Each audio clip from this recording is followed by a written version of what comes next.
You know that sinking feeling when you're packing for a trip and your suitcase is already bursting at the seams, but you still have a pile of clothes on your bed? Then you remember the airline's baggage fees. $30 for a checked bag here, $50 there. It adds up fast. And honestly, it feels like highway robbery. We all want to travel without breaking the bank and without the stress of wondering if our bag is half an inch too big for the sizer at the gate. So, what if I told you there's a completely legitimate way to bring more stuff on the plane without paying extra fees? A little secret hiding in plain sight that most travelers completely overlook. Today, I'm going to walk you through an airline carry-on strategy that feels like a cheat code for packing. It's something savvy travelers have been quietly using for years to avoid checked bag fees and breeze through the airport with everything they need. Before we dive into the nitty-gritty of how to pull this off, if you're tired of paying ridiculous airline fees and want more practical travel tips like this, do me a huge favor and hit that subscribe button right now. It really helps the channel grow, and you won't want to miss the other game-changing travel hacks I have coming up. Okay, let's get down to business. To understand this trick, we first need to be crystal clear on the standard baggage rules for most major U.S. airlines. Generally, you are allowed one carry-on bag that fits in the overhead bin and one personal item that fits underneath the seat in front of you, like a backpack, a purse, or a laptop bag. That's the standard 1+1 rule. Budget airlines like Spirit or Frontier have their own stricter, often more expensive set of rules, where even a carry-on can cost you, so always double-check your specific airline's policy. But for the big players like American, Delta, and United, the one carry-on and one personal item is the baseline. Now, here is where it gets interesting. Beyond those two items, the Transportation Security Administration, or TSA, and most airlines have a list of things that are considered exempt or comfort items.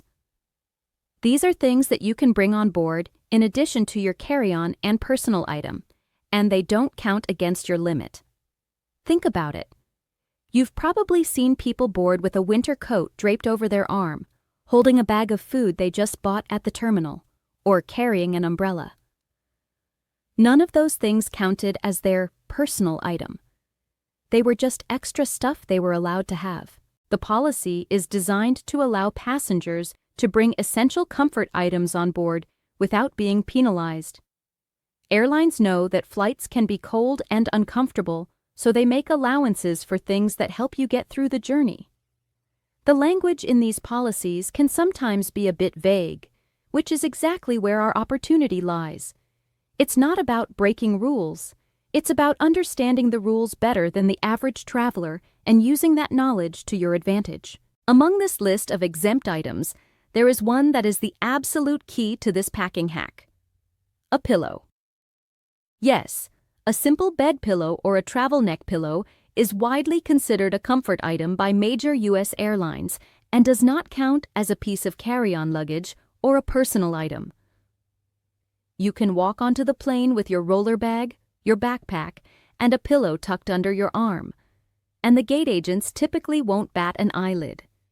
It's seen as something for your personal comfort during the flight, just like a jacket or a blanket. This feels like a massive win already, right? You don't have to jam your neck pillow into your already overstuffed backpack, saving precious space. But the real magic isn't just about bringing a pillow for a nap. The true potential of this loophole, if you want to call it that, is in what a pillow can become. It's not just a cushion for your head, it's a potential storage vessel. Think about the structure of a pillow. It's essentially a fabric sack filled with soft, compressible material. Now, imagine if that soft material wasn't polyester fiberfill, but instead, your extra clothes. This is the core idea that has been blowing up on social media platforms like TikTok, where travelers are sharing videos of themselves strolling past gate agents with pillows that are secretly stuffed with t-shirts, socks, underwear, and other soft items that wouldn't fit in their main bags. It's brilliant in its simplicity. You're following the rules by bringing on an exempt comfort item, but you're maximizing its utility to solve your packing problems. Of course, like any good travel hack, there's a right way and a wrong way to do it. You can't just stuff a pillowcase until it looks like a lumpy sack of potatoes and expect no one to notice. There's an art to it, a way to pack it so it still looks reasonably like a pillow and doesn't draw unwanted attention from gate agents who are trained to spot people trying to game the system. You also need to know which types of pillows work best and what kind of items you should and shouldn't pack inside them. We're going to get into all those practical details, the step-by-step of how to pack your pillow, what to put in it, and how to handle security and boarding in the next part of this video. It's going to be a complete game changer for your next trip. But before we move on, if you're finding this information helpful and are already mentally planning what you're going to stuff in your pillow for your next vacation, go ahead and give this video a thumbs up. It lets me know you want more content like this. Also, share this with a travel buddy who is always complaining about baggage fees. They'll thank you for it. So, we've established the foundation.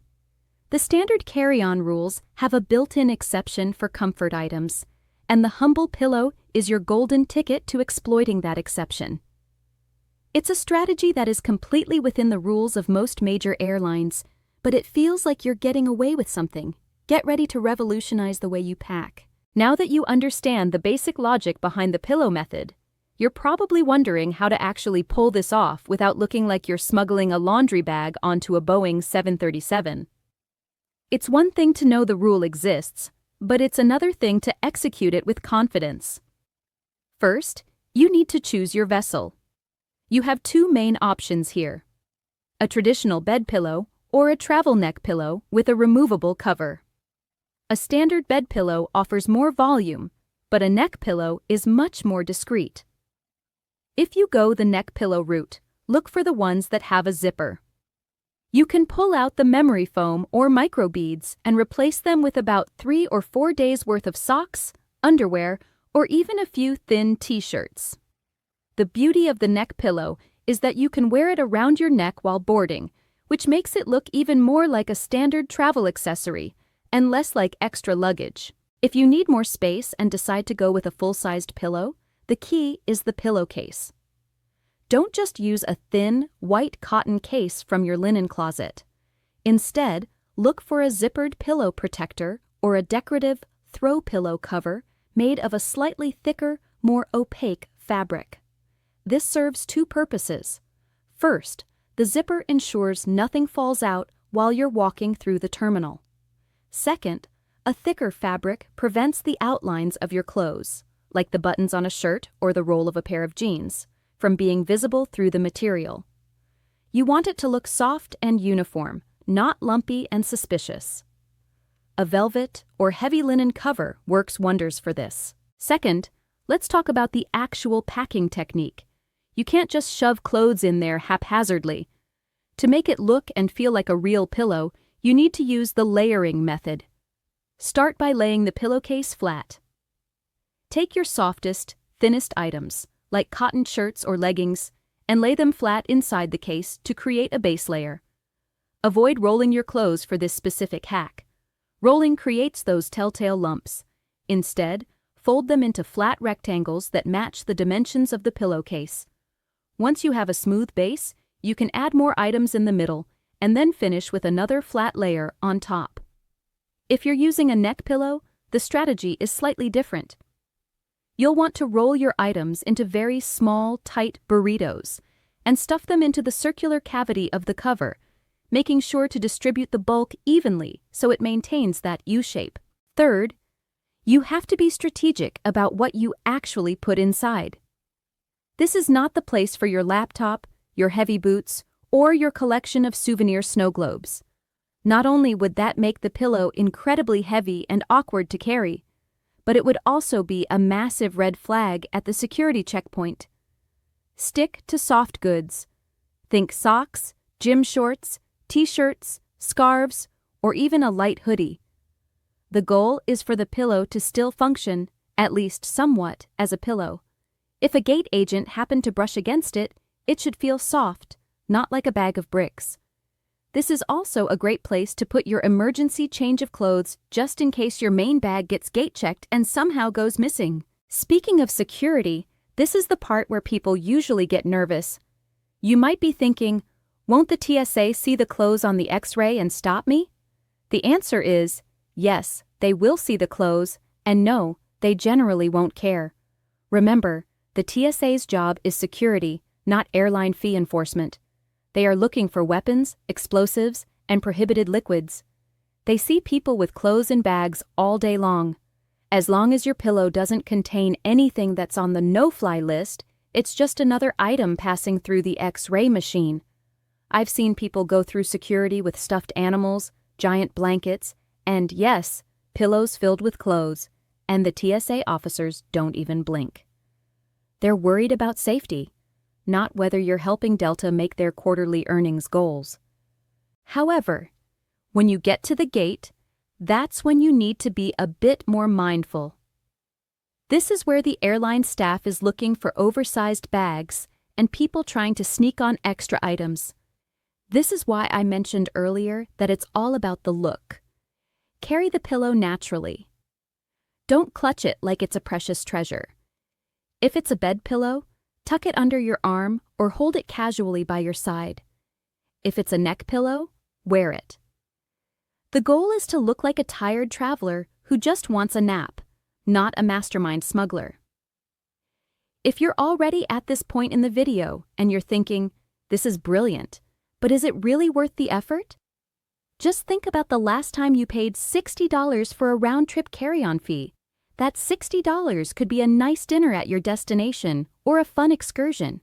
If you're enjoying these insider secrets, make sure you've liked the video and let me know in the comments.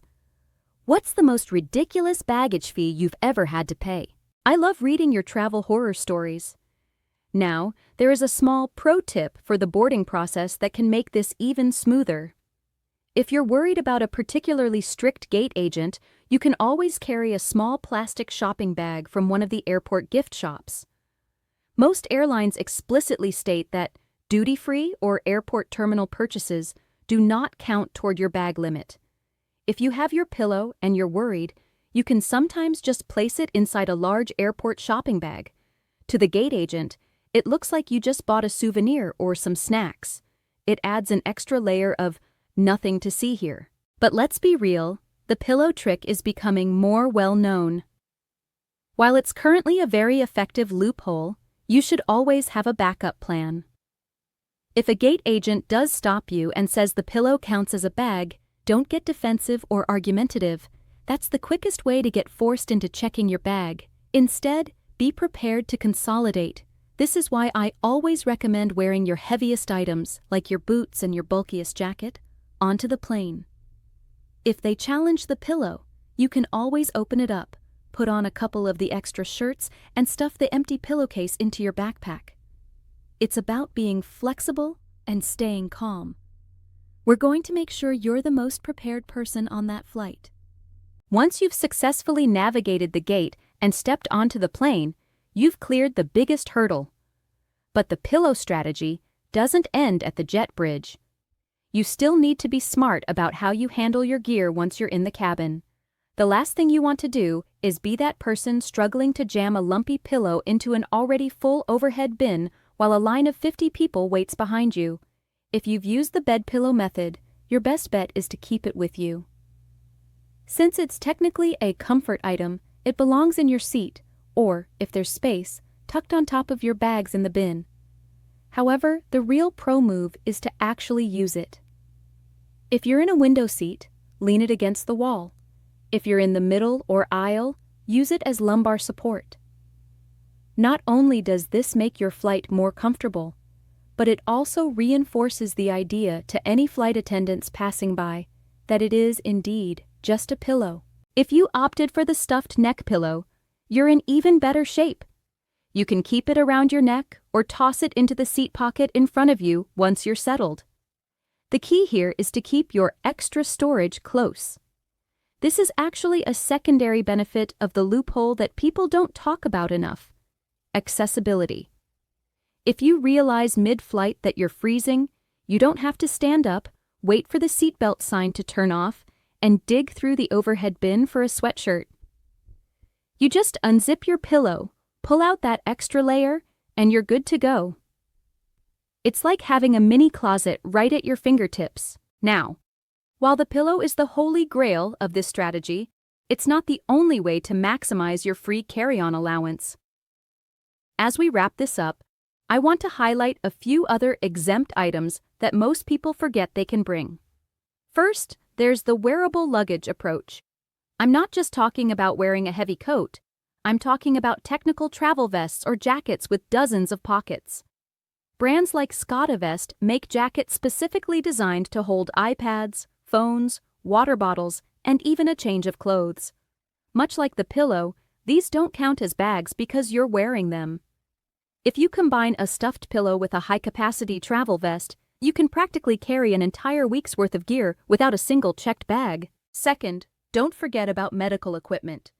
If you use a CPAP machine, a breast pump, or other necessary medical devices, these are legally protected in the United States by the Americans with Disabilities Act, ADA, and FAA regulations. They do not count toward your carry-on limit. While you shouldn't use a medical bag to sneak in extra t-shirts, knowing that these items travel for free can save you from trying to cram them into your main suitcase. Similarly, items like umbrellas, collapsible strollers, and even a bag of duty-free snacks are almost always exempt. If you find yourself with a few extra small items that won't fit anywhere else, buying a bottle of water at a terminal gift shop and asking for a large bag can give you just enough extra free space to carry those last-minute items on board. Before we finish, I have to give you one final word of caution. Don't get greedy. The reason this loophole works is that it's subtle. If everyone starts showing up with 3-foot-wide pillows, stuffed with heavy winter parkas, the airlines will eventually crack down and change the rules. Use this hack to get those last few essentials in, to avoid a predatory basic economy fee, or to make your travel a bit more seamless. Travel is all about the experience, and that experience is always better when you aren't stressed about money or logistics. We've covered a lot today, from the logic of the 1+1 rule to the specifics of packing a pillowcase and navigating security. I hope this gives you the confidence to travel a bit lighter and a lot cheaper on your next adventure. If you enjoyed this deep dive into the world of travel hacks, please hit that like button and share this video. It really helps me keep creating high-quality content for you guys. And if you haven't already, subscribe and turn on notifications so you never miss a trick. Thanks for watching, and I'll see you in the next one.